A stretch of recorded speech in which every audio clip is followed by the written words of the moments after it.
Intermittent fasting is a huge topic in the world of nutrition and eating, but is it safe, helpful, or even recommended? Here to answer all of our questions is registered dietitian and writer at makehealthyeasy.com, Jenna Braddock. Jenna, welcome. We love having you. So glad to be here talking about this really popular topic. Exactly, and I love talking about this kind of stuff because you really do the research and really figure things out. So what exactly is intermittent fasting?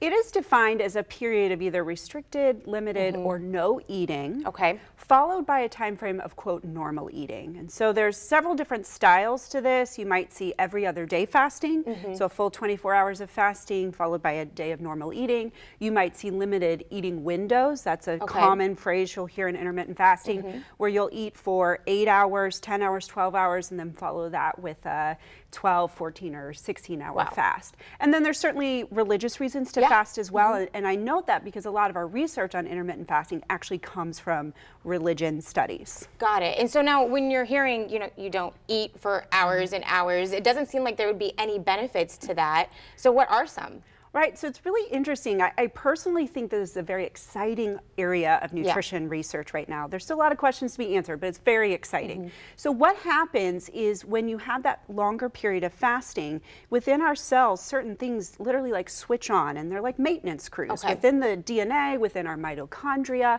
which is the powerhouse of our cell, things are initiated, systems are initiated that seem to be pretty beneficial and health promoting.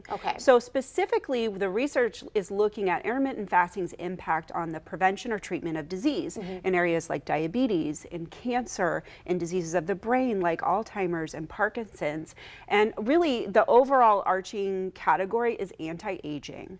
And it's really exciting. I think there's still not a lot of clear-cut answers, but it's suggesting that this could be a therapeutic approach to preventing some of these age and disease-related conditions. So now, obviously, if we talk about the benefits, we have to talk about the risks. So what are some that you see coming from this? Well, the first is that the research is not super conclusive.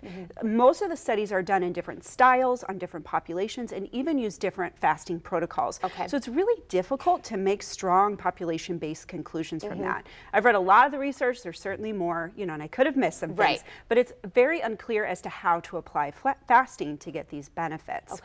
In addition, I see some differences in research based on gender. So women and men might be impacted differently, which I think suggests we might get different protocols for men and women, which makes a lot of sense. It does.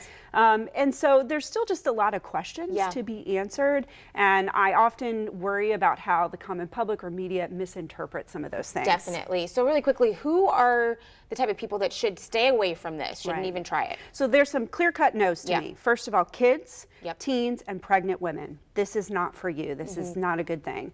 In addition, athletes should be very careful about it because there's the potential to compromise performance. In addition, this is my personal opinion now, I don't feel like this is a great approach for young adults, specifically in their 20s. And the reason why is because for men, both mentally and physically, and for women with their bones, they're still building body. They're still laying down the foundation for their health within their 20s. And this is really a population I've seen embrace fasting, which makes me kind of concerned because they're prioritizing fasting sometimes above other things in their life, social, emotional relationships, and other health factors, where I don't necessarily think that it's clear that that benefit outweighs the risk. So for women, I have concerns, could there be bone impact that they don't realize till later in their life? And we don't have research to show that because nobody's looked at that question. That's a personal one. So I don't think this is great for the younger populations. I just don't see the efficacy yet. Who I think it's really ideal for potentially is middle to older age adults who are looking to do anti-aging techniques or looking to prevent disease that they're at high risk for. And I think there's some real promise there for that.